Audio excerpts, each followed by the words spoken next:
Hello everyone, আসসালামু আলাইকুম। আমি আজও একটি নতুন ধরনের রেসিপি নিয়ে চলে এসেছি। আজ কোনো রকম ইভিনিংয়ে স্ন্যাক্স নয়, আজ আমি নিয়ে এসেছি বিয়েবাড়ি স্টাইলের টমেটোর চাটনি। চলুন রেসিপিটি দেখে নেওয়া যাক। এই টমেটোর রেসিপিটি বানানোর জন্য আমাদের কিন্তু বেশি উপাদানের প্রয়োজন নেই। প্রথমেই আমি নিয়েছি 5 থেকে 6টা মাঝারি সাইজের টমেটো।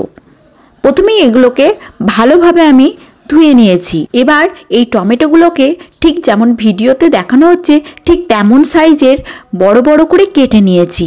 অপরদিকে এবার একটি হাঁড়ির মধ্যে আমি দিয়েছি 2 পলা পরিমাণ সরিষার তেল।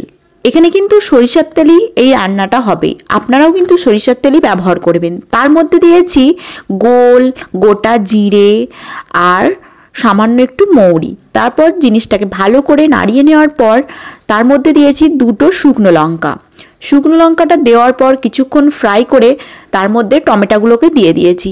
দেখুন টমেটোগুলো কিন্তু আমি এখানে মোটা মোটা সাইজের কেটেছি, এরকমই রাখার চেষ্টা করবেন, একদমই ছোট করার প্রয়োজন নেই। এবার এর মধ্যে দিয়েছি 1/2 চামচ মতো লবণ, 1/2 চামচ হলুদ গুঁড়ো, 1/2 চামচ জিরে গুঁড়ো। এবার টমেটোগুলো যাতে ভালোভাবে সিদ্ধ হয়ে যায় এটার জন্য 10 মিনিট ঢাকা দিয়ে রেখে দিতে হবে। 10 মিনিট পর যখন এইরকম ভালোভাবে টমেটোগুলো নরম হয়ে সিদ্ধ হয়ে যাবে তখন হাতার সাহায্যে এটাকে আর একবার ভালোভাবে গলিয়ে নিতে হবে। তারপর এর মধ্যে দিয়েছি আমি খেজুরের গুড়। আমি এখানে খেজুরের গুড় ব্যবহার করেছি, আপনারা চিনিও ব্যবহার করতে পারেন, তবে খেজুরের গুড় দিলে টেস্টটা একটু বেশি সুন্দর হয়। তারপর দিয়েছি অল্প পরিমাণ তেঁতুল। এখানে পাকা তেঁতুল ইউজ করেছি।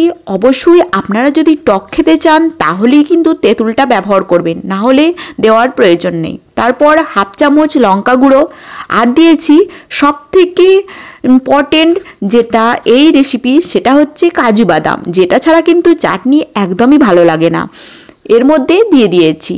তারপর কিছুক্ষণ এটাকে ফুটিয়ে নিলেই আমাদের রেসিপি কিন্তু রেডি। এটা দেখতে যেমন হয়েছে খেতেও কিন্তু তার দ্বিগুণ সুন্দর হয়েছে। আপনার বাড়িতে অবশ্যই ট্রাই করবেন আর আমাকে কমেন্টে জানাবেন আপনাদের এই রেসিপিটি কেমন লেগেছে। আমার রেসিপিগুলি যদি আপনাদের ভালো লাগে তাহলে কিন্তু আমার চ্যানেলটিকে অবশ্যই সাবস্ক্রাইব করবেন। আর যদি আমার ভিডিওগুলো আপনারা ফেসবুক থেকে দেখেন তাহলে অবশ্যই পেজটি ফলো করবেন। ফিরে আসছি নতুন কোনো ভিডিও নিয়ে, ততক্ষণের জন্য ভালো থাকবেন, সুস্থ থাকবেন। আল্লাহ হাফেজ।